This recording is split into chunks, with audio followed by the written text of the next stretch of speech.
Welcome back to another week of shenanigans from us, the Michalaks. Yeah, that's a Polish surname. My granddad Ziggy was Polish and met my grandma in Holland, and they had my dad here in England. I'm guessing you don't give a shit, so I'll move on. Our little family from Bath in the UK features a Pokemon-obsessed 7-year-old called Grayson, or Goose, or G-Man, or G-Meister General, or Lejeune. A completely unreasonable 4-year-old Rufus, or Rubert, or Ruby-Doo, or Rooster. My wife Hannah, or Coney, as I like to call her, after this guy, a Ugandan warlord with a super cute name. And me, Stef. The only nickname I remember was one I picked up at school when Tom Hammersley pulled down my PE shorts. Shortly after that, I found out everyone called me a huge cock behind my back, so that was nice. Anyway, thanks for tuning in. Let's see what's going on in this week's video. This week, Grayson interviewed Stephen Merchant. What's your best and worst Christmas memory? My best and worst Christmas memory, well... Rufus shows off some of his math skills. Rufus, what's 16 times 8? 128. And Hannah and I went raving for the first time in 38 years. Ooh, could you really call it raving? Hannah and I are going to a club tonight. Not like a bridge club, like a proper club. So those of you that stuck to the end of last week's video may remember me saying that we went camping with the kids, and despite it being 98% horrible, there were some tiny moments wedged into that carnage that made it worth putting up with the carnage. Well, we had another trip with the kids, and this time it was just 100% horrible.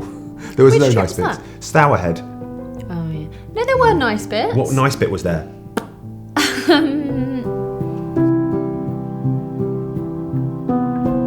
It all went downhill after you gave them a jam sandwich. I knew it would be my fault somehow. I knew I'd be to blame for that. Honey, you're always to blame. It seems like whenever you go out with your kids, there's always like another family sitting next to you, all dressed up in matching like Aran jumpers, playing Uno really quietly, having the perfect fucking day, while your kids are just smoking crack and shouting problematic Roy Chubby Brown jokes. And we did have that perfect family sat next to us. We did, we always and did. I kept pointing them out to the boys, being like, why can't you just sit nicely like those girls over there? They're always so behaved, aren't they? Everyone around is so behaved.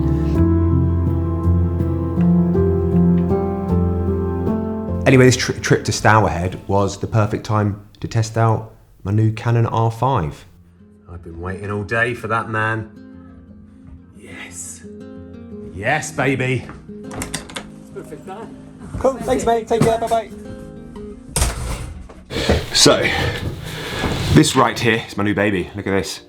That is the new Canon R5 baby cakes. I had to sell my kids' kidneys just to buy one. I actually had to trade in 3 of my cameras because it's so expensive, but I needed an upgrade. My last one was playing up a little bit. So what I might do is put a few photographs, a few shots that I've taken with it within this week's video. So if you see the occasional photo pop up, that will be taken with this new Canon R5. It's going to be our new main filming camera. It's the busiest I've ever seen it. Don't think I've ever seen it this busy. If it was in the like 1700s or 1800s, I wouldn't mind having like people bumbling around in my shots, because they all used to like wear stuff like petticoats and now like, everyone's wearing neon puffer jackets.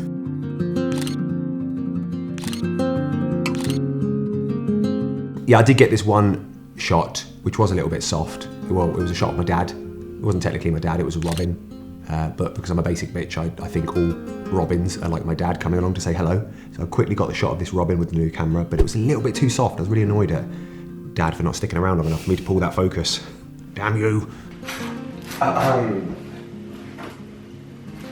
This is some good material for you. What's going to be butter and bread? Riveting. This is real life, hun. You can be hung. This is when you can be hung. I think I'm doing it. I'm doing it. Oh, I can't do it. I will help you. I want to show you a photo I took last night. The moon was out and it looked beautiful. So I got out the old new R5, put my RF to EF extender, put my 2x extender on it, put my 7200 lens on it, and then took a photo of the moon with that. This is what it looks like. It's really made me want to go out there and buy a telescope. I love the fact you can see all these tiny little craters. Yeah, really impressed with that. Anyway, let's get back to the show. We went to London with Grayson, which was really good fun, wasn't it? Yeah. To see the new film A Boy Called Christmas.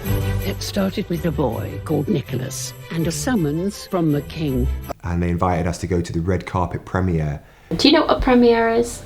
No. So premiere is a really special movie night where all the people who are in a film and all the people who help make the film, they all get to go and watch the film for the first time on a red carpet. You can talk. And I can fly as well. No, just kidding. No mice can fly. That would be absurd. So it's like a really big deal, and we're gonna get to go and see it. And you get to ask some of the actors that are in the film questions like, what was your best bit about the film? And then, once we do that, we're going to go in and watch the film with all the actors. Who is that? I'm Nicholas. Are you excited? Right, let's go to London then. I feel like this time of year is the same every year. There's kind of like there's this resistance to Christmas that you have at the start where you're like, oh no, what are you getting the decorations out for now? Put them away. This is too soon. And then there's this moment where you just feel like that Christmas spirit kick in, like the tipping point, and you're like, oh yes, Christmas, here we go. I am sitting here thinking. Take me. Come on, Santa. Do what you will to me. As I do this time of the year. The boys and I are on the red carpet tonight. I feel like this little trip to London was that tipping point. When we were aglow, the talk of the town. So the film is directed by Gil Keenan, it's written by Matt Haig, and it's out now, right now on Sky Cinema. It's a really charming, funny, big-hearted, festive film. It's like that Tinder, the little bit of Tinder that you need to get that festive spirit in full blaze. My favourite part? I think it's when we discover him in the snow. I think it'll be your favourite. What's your best and worst Christmas memory? My best and worst Christmas memory? Well, my best Christmas memory is I got a Lego airport one year, and it was an airport made from Lego, and I was so excited about it, and I built it, and I created whole stories about this airport, and each of the characters had a name, and they had their adventures, and the airplane would go to other places and have adventures and come back. That was really great. My worst Christmas was I wanted to watch a James Bond film. It was on TV, and it was before your days where you only could see it. If it was on TV, you only got that one chance to see it, and then if you missed it, it wouldn't be on for another 2 years. And I was so excited to see it, and then my dad made me do the washing up when the film was on, and I missed the film. I still am angry about it.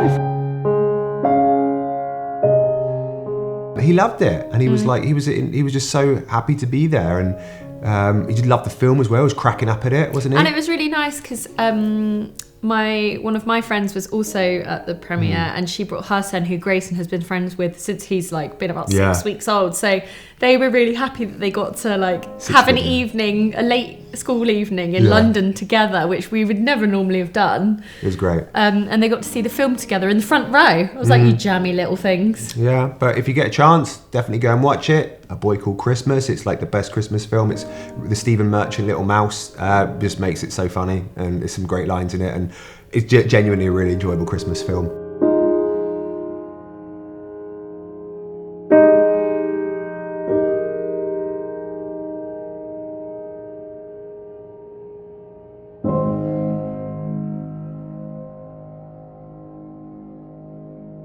There was a new club in Bath opening up, and I was so excited about it. It's called Lamar, which, do you know what that stands for? No. Land of Milk and Honey. I had to Google that. Why? I don't really know. It's just trying to be edgy, I guess. Anyway, I was excited about the opening night of this club because, well, the biggest relive your youth, didn't you? The biggest drawback of living in Bath is like there's no clubs. I mean, there are clubs, but they're all just shit. They're all terrible. They're all terrible. So I was like, this could be a decent club in Bath. This could be good. I did tell you to go in with really low expectations, but you did not listen. I don't think it's going to be we're not going to hit it hard. We're not going to get Molly in Bath. We'll get lavender, but we're definitely not going to get any Molly. I am just on a lunchtime dog walk with the pooches. Pip's wearing a cream jumper in a muddy field. What could go wrong? I always used to see dads dancing in weddings and stuff and be like, why do they not have any, why do they have no, well, they're like planks that have been nailed to a tree. They're just so rigid. And I always remember thinking that, why are they why are they all like middle-aged men? Why can they not move? Where's that fluidity gone? I'm sorry to say that it's happened to me. I've got older and more rigid in my old age. I'm a bit more wooden now. I used to be all fluid and I was just like, you know those things that they blow air in them and then these big things that do this? I used to be one of those basically, all flopping around, but not flopping around, but I had rhythm and I had some beautiful rhythm. Now I'm just one big fucking long massive bone. This is a genuine attempt of doing a twerk. There's no, it's like the hips have no they're fused all together. There's no, you know when you see somebody properly they can twerk, they can move this whole bit, this pelvic bit goes up and down really nicely. Mine just doesn't do it. And that is a byproduct of just turning into an old dad. You just, like I said, your bones just fuse together and you've got no rhythm. So I'm gonna have to try and dig deep tonight and try and find some old shapes from back in the day and see if I can bust them out and show Hannah what I'm made of on the dance floor, because she's not really ever seen me properly let go at dance. She always teases me, oh, you can't dance. I'm like, what do you mean I can't dance? I can fucking dance. Well, I could dance. You know, I've got a lot older now and I haven't been to a club in many years, but when I was in my prime in those clubs, baby, you should have seen me go. I was a whirlwind of shapes and moves and just interesting physical manifestations of the music happening right there in front of everybody's face. It was beautiful for the people watching me to watch me. Beautiful. I'd often get rounds of applause. I didn't. I never got a round of applause, but I could see that some people did look at me and they were like, if it was acceptable to clap for this guy, I definitely would, because his shapes are pretty sensational. And then obviously had kids, got married, bones fused together, lost the rhythm. But I think I'm going to try and get the rhythm back tonight. I'm going to try and dig deep, see if I can pull something out, see if I can loosen up the old limbs a little bit and see if I can get back to where I was, because I miss those old days. I miss them. You're not massively into clubbing, are you? You'd rather sit in and read and yeah, literally about half an hour before we left, I had my hair was in a top knot. I had my pajama joggers on, and I was like, I really don't want to go. Yeah. I've got a really good book. I just want to stay home. See you later, Hebe. Bye. Bye. Coney's outside. Let's go.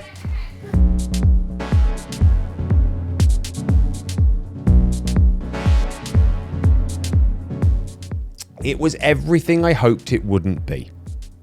Hannah said to me, don't go in with high expectations, Stef. And I went in with high expectations and I built myself up for a huge fall.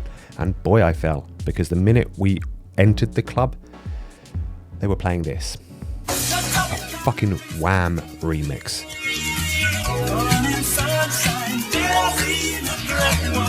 Oh, it was so bland and just... It was almost like the sort of music you can imagine being in the car and you'd be driving along with your mum and your mum would be like, ooh, I like this one. This has got a good beat, hasn't it? Oh, turn it up a little bit. I'm really enjoying this one. And you're like, oh no. It's like that. It needs to be about the music. 100% about the music. Everything else is just there to support the music. It's all about the frickin' music. Get the music right. If the toilet's flush, it's a bonus. If the drinks cost less than a small car, then you're in luck. Make it about the music. The center of the universe has to be the music in the club. I know music is subjective, but the job of a good DJ is to make it feel less so.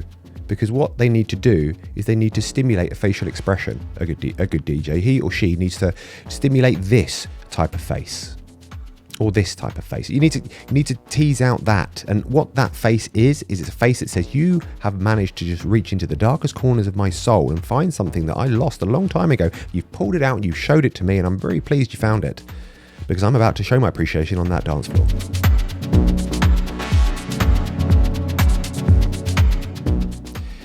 Yeah. It's far better to have 5 or 10 people on a dance floor who are really into what you're doing than 20 or 30 who are just bobbing around like fucking cyborgs. Cyborgs? I don't know what I said that for.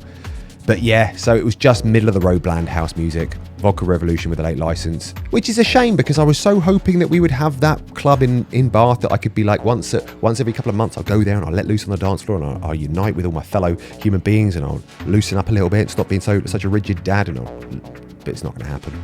It's just not going to happen. I just don't think we're going to get a good club in Bath. I don't think it's going to ever happen. Anyway, that's my review of Le Mans. Let's get back to it. By the way, that clip of Rufus at the beginning was faked. I just told him, Alexa told him what number to say. You told him? Yeah, exactly. And then I just cut it together to make him look like he knew the answer. He's smart, but he's not that smart. Did you tell them about his certificate that he got? Well, no, I didn't. His first ever certificate that he got from school, where it says, for sharing his maths knowledge with others. And I was like, he's such a swot. Yeah. What's your favourite subject at school?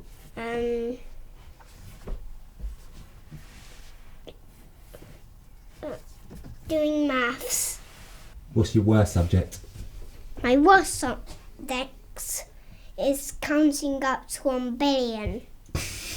And we got home so late last night. It was like midnight, which is really late for this grandma because I normally go to bed at like 10 latest. Yes, having a bit of a slow day today.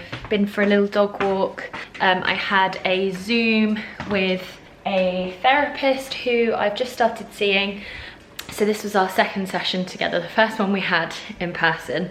But yeah, I've not had a therapy session since my mum died, like 11 years ago now. I thought that this was a really good time in my life where I'm feeling like stable to kind of revisit some stuff that some things that I never kind of addressed, kind of swept under the carpet. So I had a session with her, which was actually really nice. I've been having these really vivid dreams. A dream where I'm with my dad and I know he's gone. And I'm like addressing that to him, saying, Dad, you're gone, by the way. I said, you're not here anymore. It's really weird. But the good news is, in the past 4 months, I'd say, it's probably been the longest amount of time that I can remember that I haven't suffered with depression or I haven't got down. I can't ever remember it going on for 4 months before. So I'm like, what the fuck am I doing? Like, how am I doing this? What is it that I'm doing right now that's keeping me on track? I've got it down to 4 things.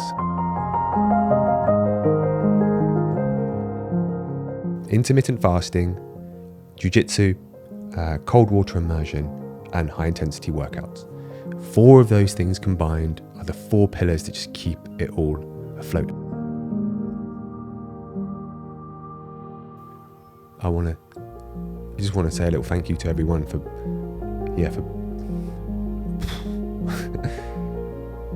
being, fuck man.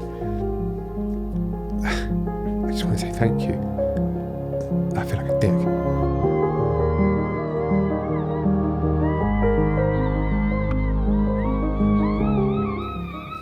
Yeah, it means a lot that you're here and you stuck with us.